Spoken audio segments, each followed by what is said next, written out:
to the Bruins Benders podcast, season 2, episode 38. Special guest Terrence Wallin is with Maddie and Smitty, brought to you on the Inside the Rink podcast network. InsideTheRink.com is your one-stop shop for all your NHL and ECHL news, insight, and analysis. Follow on Twitter at inside_the_rink. Download the Inside the Rink app to play our podcast on our podcast page, and you can leave it running in the background without actually staying on the app. And subscribe to Inside the Rink's YouTube page to watch our episodes on YouTube. Smitty will tell you how to sign up for ESPN Plus.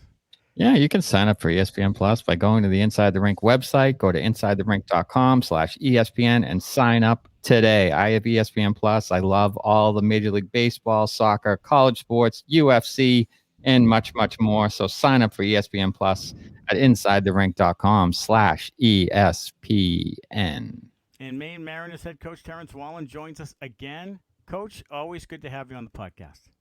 Thanks, guys. Thanks for having me. It's good to be back.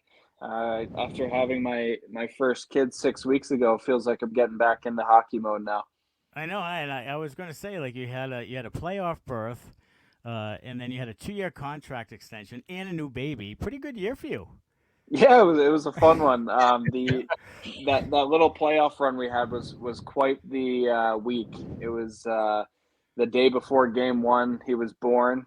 And then I flew down to Philadelphia to catch game 1 in Reading, to be behind the bench, and then got back, and we're 6 games in, and he's 5 days old, and he's at his first playoff game. So it was an absolute blast. But from a longevity standpoint, the season was unbelievable.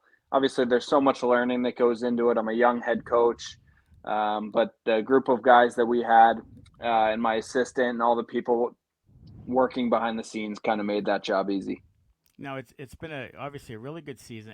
Ends in a playoff berth, but also highest year-over-year overall attendance increase in the ECHL at 33%. So some really good momentum heading into next season for you guys. Yeah, absolutely. It's I've been here obviously since the beginning. I was traded here the August before the second version of the Maine Mariners kicked off, and the explosion, or whatever you want to call it, of our fandom has been really impressive, and our front office has done a hell of a job to make that happen. They're including youth hockey programs. Their giveaway nights are just doing better and better. The specialty jerseys are becoming a big thing here in Maine, and I think the last thing is just there's a better product on ice. The league keeps getting better and better. There's just more and more good hockey players around, and fans are starting to notice that in our league.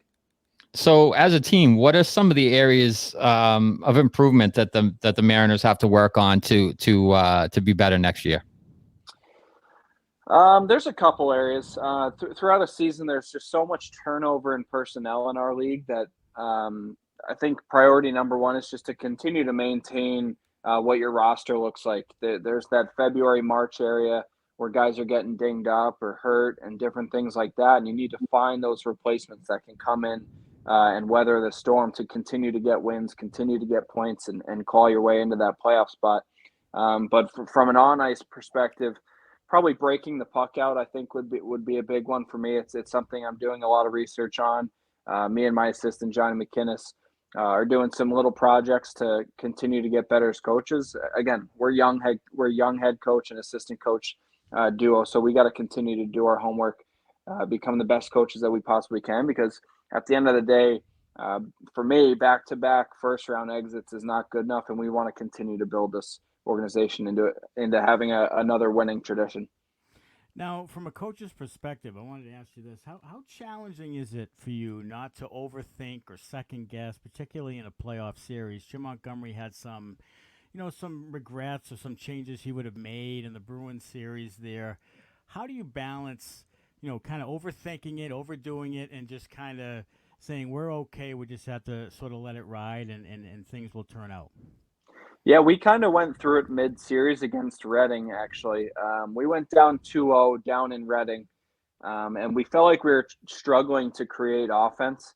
And something that we changed was our neutral zone against Reading going into Game 3. And Games 3, 4, and even most of Game 5, we felt like the change that we made in the neutral zone led to a lot more offense for us. But middle of the series, kind of Game 4, Game 5, we thought there was an opportunity to create more and make another change. But for me, it's kind of what got you here, and you got to trust what got you there. So for me, the change that we made in the neutral zone was good enough for me, and I wanted the guys. A big thing for me as a coach is I want guys to play with freedom, and I want them to be able to make mistakes and have the confidence to go out and make plays and try different things. And in the end, it wasn't enough, but I don't know that I would have changed too much about what we did in that series. What were some of the things personally that you learned coaching in the playoffs? Is there a big difference in the playoffs versus, regular season or, something like that? Yeah, it's a massive difference. You go through games, whatever it is, 35 to 60, and there's that little bit of fatigue in the guys. You're a little worn down. You're kind of just getting through. You got to continue to take care of your body and different stuff like that. But the energy is a little lower, and then it's almost like when we clinched, there's a little jolt of energy. When we enter game one, there's that little jolt of energy. So come game one of playoffs, it's a very different atmosphere. The margin for error is much smaller. Your emotions matter much more. In the middle of a game in the regular season, if you have guys kind of up and down on the bench, you can kind of get away with it and learn from it. But in the playoffs, if you do that, it could cost you a game and it could cost you a series. So I think the biggest thing for me going into my future years of coaching is maintain the emotions on the bench. And not to say that I'm ever super high or super low, but I think we could have probably done a better job of keeping everybody together and keeping everybody engaged and focused at the task at hand.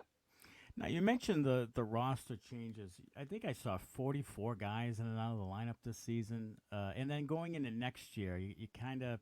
I mean, how much in minor league hockey? How much do you know for next year what your roster will look like, or will there be significant changes? How hard is that to prepare? Right. So honestly, for the ECHL, I would say 44 is on par or maybe even a little below Wow. what most teams go through. So Hmm. I felt like we had our core guys there for most of the year. Obviously, we had a couple guys go up for long stints in the AHL. Some guys get hurt and be out for extended periods of time. But for the most part, I think 44 is kind of on par for what you would expect in the ECHL. So for us, it was a matter again, like getting those guys who can come in and weather the storm, and then moving into next season. Um, it's it's funny because we had a really good regular season. We had a good playoff. We didn't win the series, but guys had performed well in the playoffs. So some guys will go and they'll try to get their AHL deal. Maybe they'll move on from the Mariners. Some guys will go and look at Europe. Some guys will move on and retire. So um, from now until probably mid-June, late June, you'll kind of get an idea of who your core is going to be. And then a lot of it has to do with Providence. Who are they going to sign? Different stuff like that. Is there more NHL deals coming? So you have to be in contact with them consistently. And then you do your homework. You look for guys who you think can help you. I know one area where we're trying to get a little better is a little more skill on the back end, a little more offensive mindset on the back end. So you do your research on different guys like that, and you backfill. But I think we'll really like our core coming back, which we're excited about. So, are you watching the NHL playoffs? And if so, do you watch it kind of from a coach's perspective? Are you looking at different things that, you might second guess from a coach that's in the league? I might do this differently or that differently, or lineup changes, or the way they break the puck out and that kind of thing? Or are you just watching it from kind of from a fan's perspective? It's hard. For me personally, it's hard to turn it off. So for me, it's always from a coaching standpoint. I struggle to watch the game as a fan now. I think once my son Wes kind of gets to that age where it becomes a little more fun, I'll be able to do that with him a little more. But for now, I just want to learn. I want to be a sponge in the playoffs. I take notes constantly on the playoffs. And for the one thing that Rod Brindamore kind of got torched for was he wasn't changing his lines up when they weren't scoring a lot. So it's great to hear these analysts. Like, it's nice to hear Mark Messier say one thing and then somebody fight back with another. Even Paul Bissonnette he knows the game inside and out. He's a pretty knowledgeable guy. And then You got Talkett and Cooper on there. So you kind of a sponge. You write down some quotes that you like and different things like that. So just continue to learn, continue to take what you see. And there's some stuff that I have written down that teams did, and I'll go back and watch video to see if I like it and see different ways that we can implement it into our game. Now, if in the NHL, if the Arizona Coyotes were to relocate, where would you like to see them go? If it meant bringing the Whalers back, I think Hartford Yes. would be awesome. Attaboy. I don't know that Hartford could field an NHL team right now, but that would be pretty cool. For me, I think if they're going to stay out that way, I think Houston would be a solid fit for the NHL. It's a big enough city. I think it would make sense. And then I think Quebec City would be cool. I'm not sure the likelihood of that, but having another Canadian team is always good for the game. Yeah, absolutely. So in the CHL, they're implementing some rule changes. I don't know if you saw these, but I'd like to get your thoughts on them. So minor penalties are going to be dealt with the same way as a major. So a team which causes a minor penalty will remain shorthanded, even if the opposing team scores a goal. And then serving delayed penalties, a minor penalty will be served even if a goal is scored while the delayed penalty is pending. And then the last one is a shorthanded goal erases the current minor league, current minor penalty. So, what are your thoughts on those? So, a minor is treated like a major. So, if a guy, commits a penalty and you score on the power, you can keep scoring for the full 2 minutes. He stays in the box for the full 2 minutes. I don't hate it. I think especially for those leagues, it breeds a little more offense, which I like. Mm-hmm. I think that's what fans want to see is a little more offense. Mm-hmm. I would need a little bit more time to think about it, but I think for the most part, just hearing it right off the cuff, I would probably be in favor of it. I like the idea of when you score shorthanded, you get rewarded, and the penalty comes off the board. That's interesting. Mm-hmm. I like when there's different creative stuff thrown into the game. I like that kind of stuff. So I'd have to sit down and do my research on whether it made sense. But right now, I think I'd be in favor of that. That sounds pretty cool. Yeah, we're both in favor of it because we both think the NHL really needs more goals. They tend to err on the side of taking goals away rather than giving goals. So anything that is going to put more fans in the seats is okay in our book. And the one thing you got to think of is what are kids watching? It's the highlights. So if there's more highlights, it brings more people into the game probably. Absolutely. What is your thought on goaltender interference? Because we've seen some real ticky-tack stuff, especially with the Bruins, but the rest of the league I'm sure sees it too. But just guys getting kind of pushed in and a little, maybe a little bit of a bump, but can still play the puck, and they really tend to disallow goals an awful lot. What is your take on that? Yeah, that's a tough one because you do want to protect the goalies. They do need to be able to make plays to the pucks. Like if you think about it as a player, if I get interfered, they call interference. Sure. So if you get interfered with as a goalie and you can't get over to a spot where you can make a play on the puck, I understand that. But there's some soft ones. If you get bumped in, I don't think it should be goaltender interference. And the one thing for me as a coach is I just look for consistency in it. If it's called consistently, I don't think I'm ever really going to bark. But if one thing is called like this one night and then it's called like this the next, that's kind of when I start to have a little trouble with those kind of rules. And it seems like the goalies are really selling it too. Like they'll stick their arm out or their glove out or blocker to try to get they're smart. The guy that's going through the crease and then flop around and then the puck goes in and you're like, well, it's not really interference if he's reaching out trying to attack the guy. Yeah. Well, they're smart. They know what's going to get the ref's attention. They know what's and hey, even if the challenge doesn't work. If they lose the challenge, then they get the minor penalty. So there's all sorts of different things that you can think of as a goalie. How do you feel about disallowing a goal from 45 seconds ago for an offsides? I think there should be 45 seconds to me isn't crazy. I do think that there should be a time limit that you can go back to.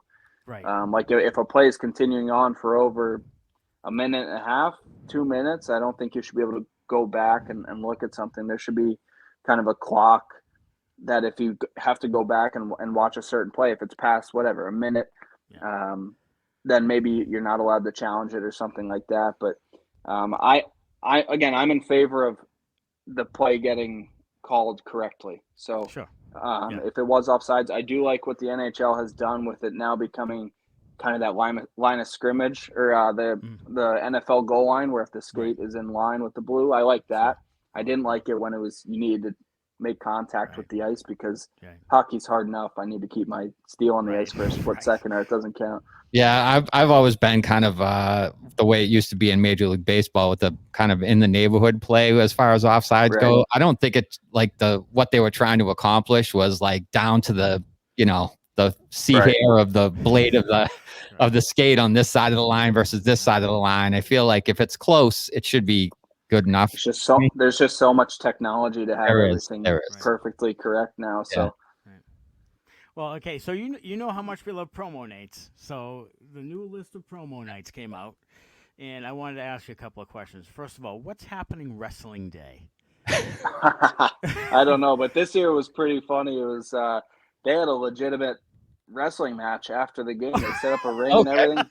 Did they? Okay. Supposedly there was 1,000 people that stuck around for Wrestling Day, and after our game, we had a pretty good crowd that night. And then 1,000 people stuck around to watch like 3 or 4 wrestling matches. So that was a pretty big one this season. Wow, that's pretty good. I like that. Not as much as the underwear sports bra toss. I should probably preface that it's clean. Yeah, right. Carnival on the concourse, throwback night, pucks and paws. I'll tell you, minor league hockey usually does a pretty good job with it, but the Maine Mariners, they get great crowds. And Portland's always been a good minor league hockey, kind of an under the radar minor league hockey place. And I remember the Portland Pirates when they won the Calder Cup when I was in college in the mid '90s. Just rabid fans and a really good take. So, but we appreciate you coming on, Terrence, and congrats on a really good year for you personally and the team. And we wish you the best of luck, and we'll chat with you next season. I appreciate it, guys. Hopefully, we can see you there at Wrestling Night or one of the other programs. We'll talk soon. I'll be waving. Sounds good. Thanks so much. You might be wrestling. I might be. Yeah, I might be. We'll be in a tag team. There we go. Yeah. Thanks, Terrence. Thanks a lot. Thanks a lot, guys. Thanks. See you. Cool. All right. Very nice.